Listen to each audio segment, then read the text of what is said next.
Hello and welcome to TVC News at 6. We begin in the nation's capital, where the defense headquarters has announced that 2 more ISWAP terrorists linked to the attack on St. Francis Catholic Church, Owo, in Ondo State, have been arrested. You would recall that the Chief of Defense Staff on Tuesday disclosed the mastermind and suspects arrested in the attack. In a statement by the Director of the Defense Information, Jimmy Akpo, 2 more suspected ISWAP fighters linked to the attack were apprehended in a local government area of Ondo State. He also noted that the arrests were made through the collaborative effort by military and DSS personnel. The suspects were named as Al-Qasim Idris and Abdul Halim Idris. The Commissioner of Police in Ogun State has assured residents and commuters along the Lagos-IBADAN Expressway corridor of their safety.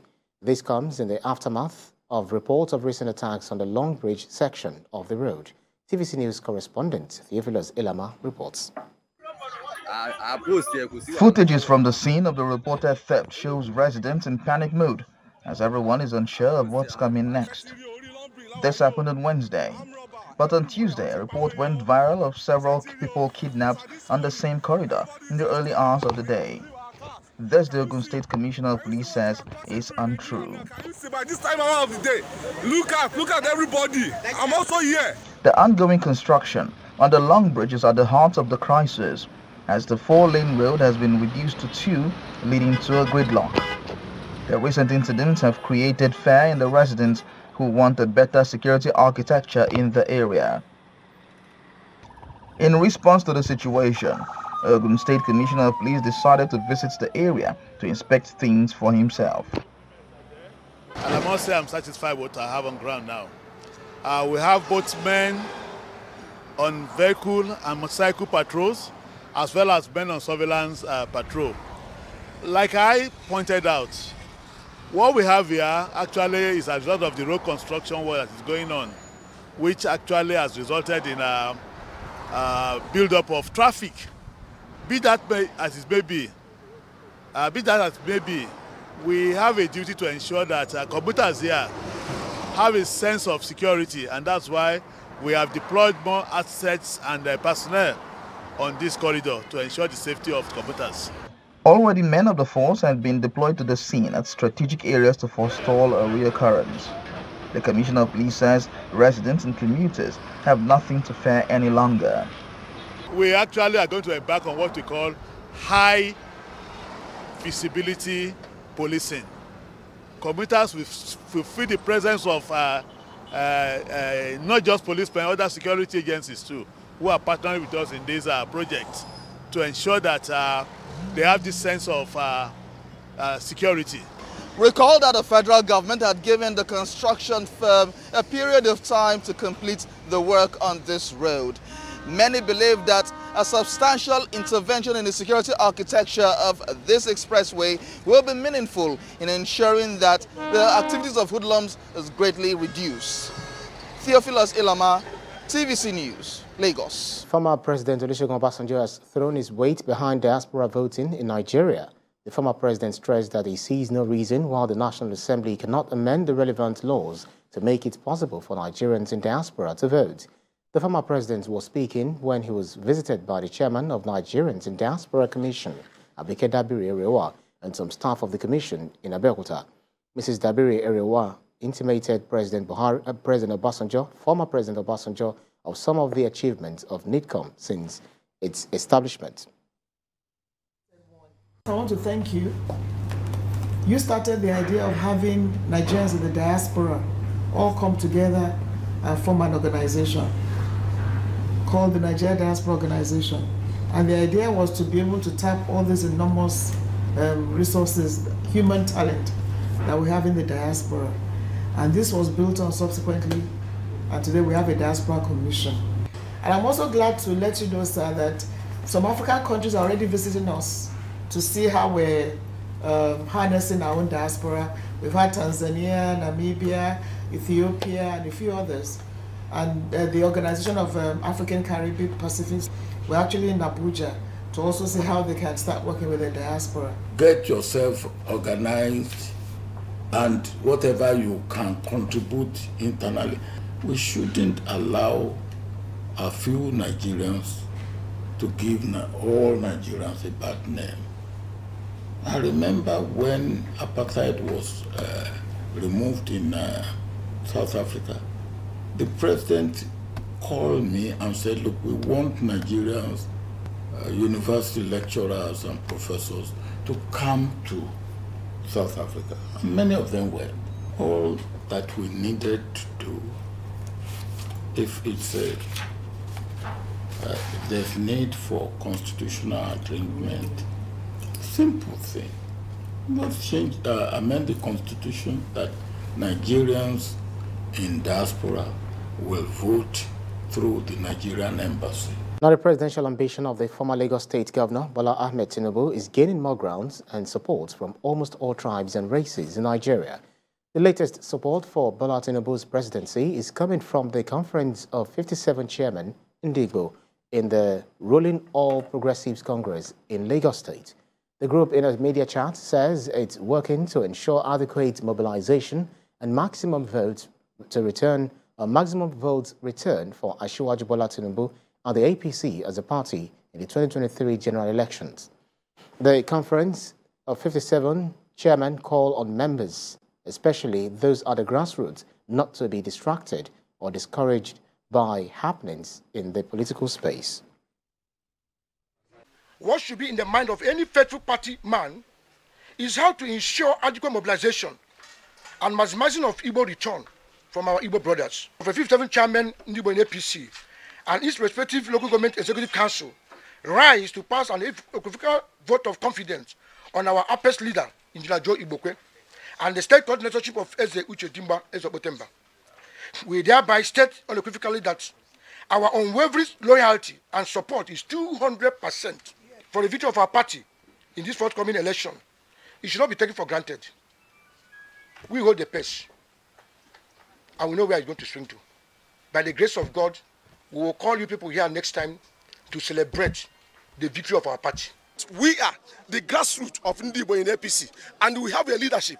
We have our apex leader as our apex leader, and there's Otemba as our coordinator. And those people are the people we are taking instruction from to work at our various local government and the LCDA. We have passed vote of confidence on them. 2 million march. We stood by them. We love their leadership. Their leadership is okay. Their leadership is up to the grassroots. Without grassroots, we are not doing anything. So the grassroots which we are representing, which we came here with, we are solidly by them. Now, away from politics, the federal government has stated its commitment to give priority to education as part of efforts to internalize the focus of the Global Education Summit. This was disclosed at the second Nigerian National Consultation on Transforming Education Summit in Abuja. The summit is aimed at mobilizing action to transform education between now and 2030. Helena Samede Akins reports. The United Nations Secretary-General is convening a Transforming Education Summit in September 2022. It is coming in the wake of the global COVID-19 disruptions to education. The summit will seek to renew global commitment to education for public good, which is at the heart of individuals, families, communities, and nations.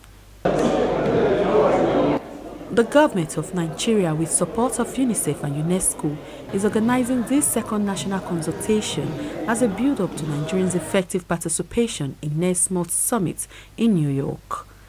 It highlights some of the challenges confronting the Nigerian education system, which must be resolved before the expiration of the Education 2030 agenda.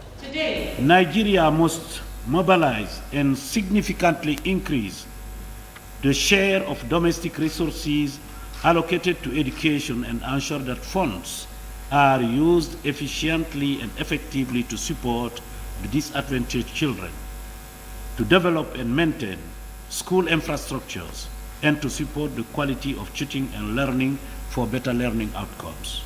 The second national consultation will seek to broaden consultation, enrich and harmonize our national statement, as well as get an update on Nigeria's co-leadership role with Romania, based on the remarkable and significant multilateral work being carried out by the Action Track 3 team in respect of the critical role of teachers, teaching, and the teaching profession.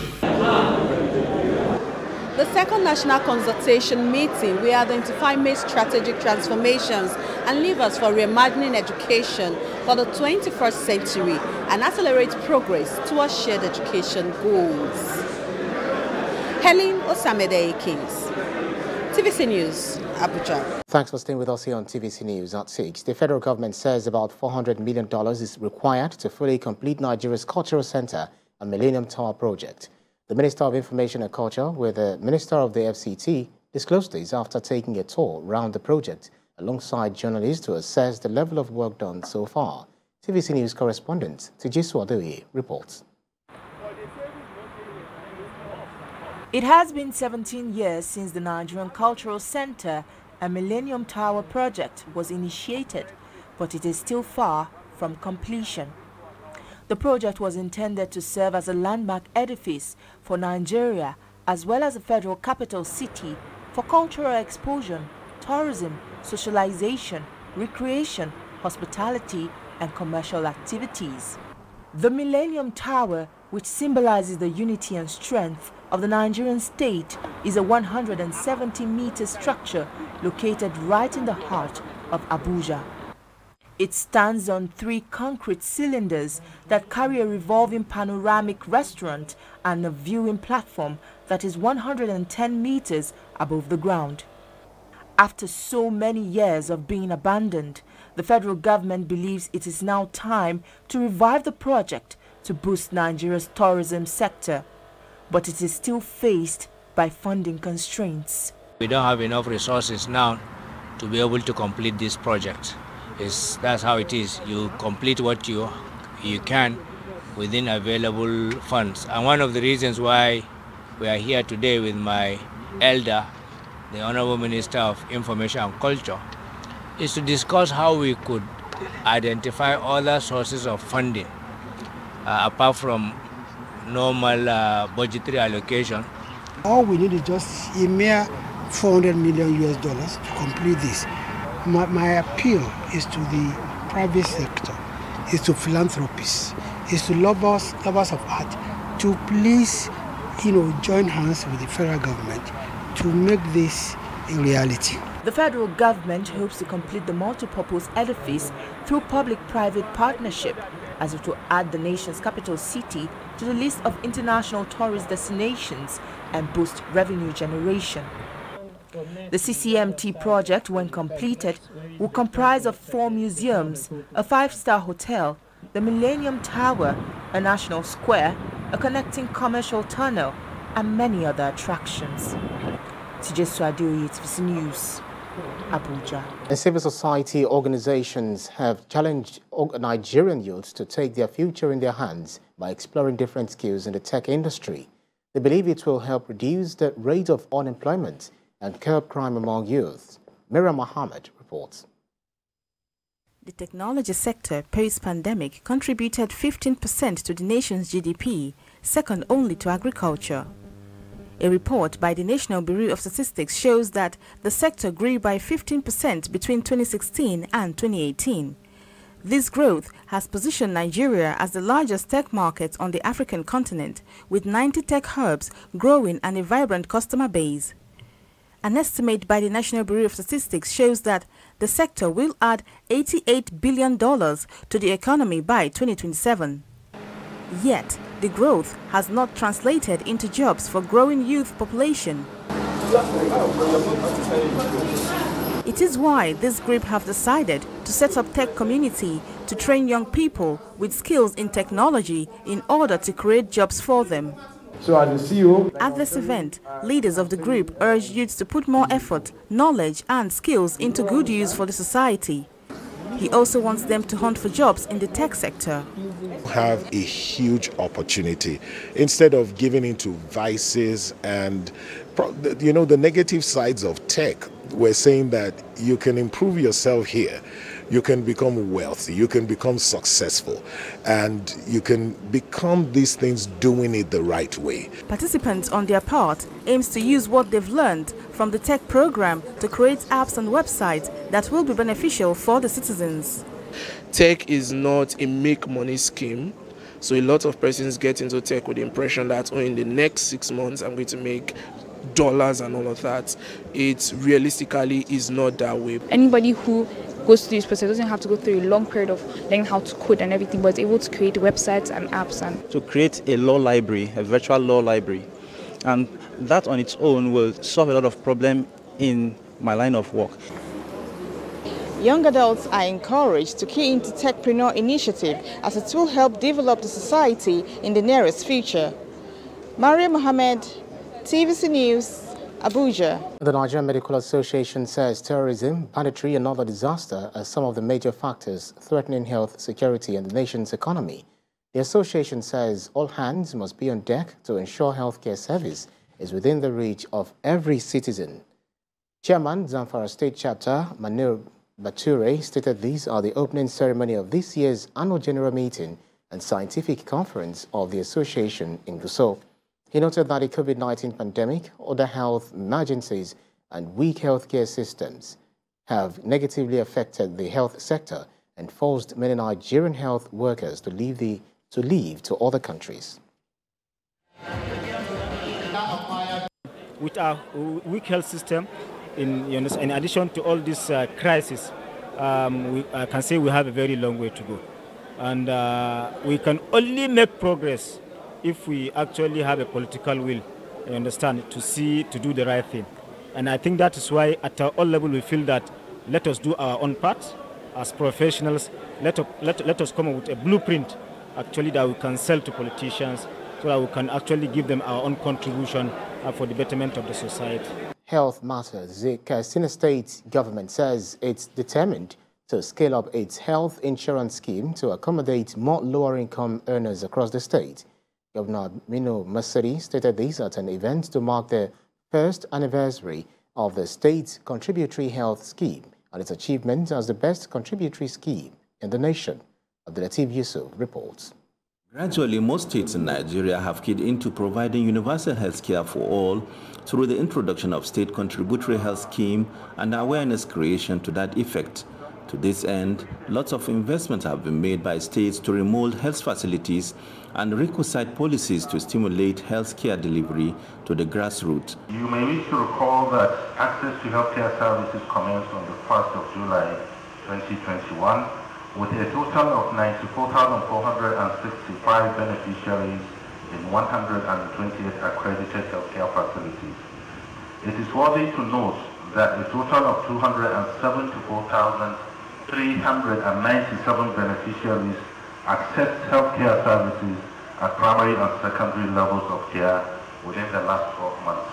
Worthy to mention and to note and to appreciate His Excellency's approval of the employee contribution of the 2.5% of the consolidated salaries of the state labor force as contributions for the formal sector program since 2020.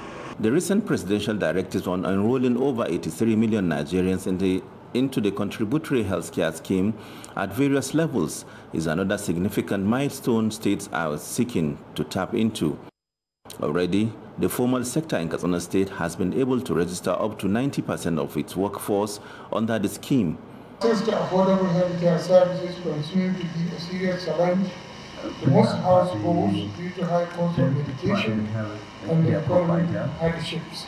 In an effort to assist people to have access to sustainable healthcare services across the state government decided to domesticate the National Health Insurance Scheme, taking into consideration our religious and traditional value systems. For people in the informal sector is another challenge that the government is seriously working to achieve considering the large population of the state. Statistics have shown that a substantial number of people in the state don't have any health plan and hardly patronize hospital services. This is why the recent introduction of contributory healthcare services is hoping to change by gradually impacting of the health-seeking behavior of the people. Abdulatif Yusuf, TVC News, Katsina. The wife of Enugu State Governor Monica Owai urges the women of the state to take advantage of this year's August meeting to rejuvenate their noble responsibilities as agents of peace and social development. Bamidele Ajayi has details of this story in this report. Women of Igbo nationality are known for their annual congresses which holds in August every year.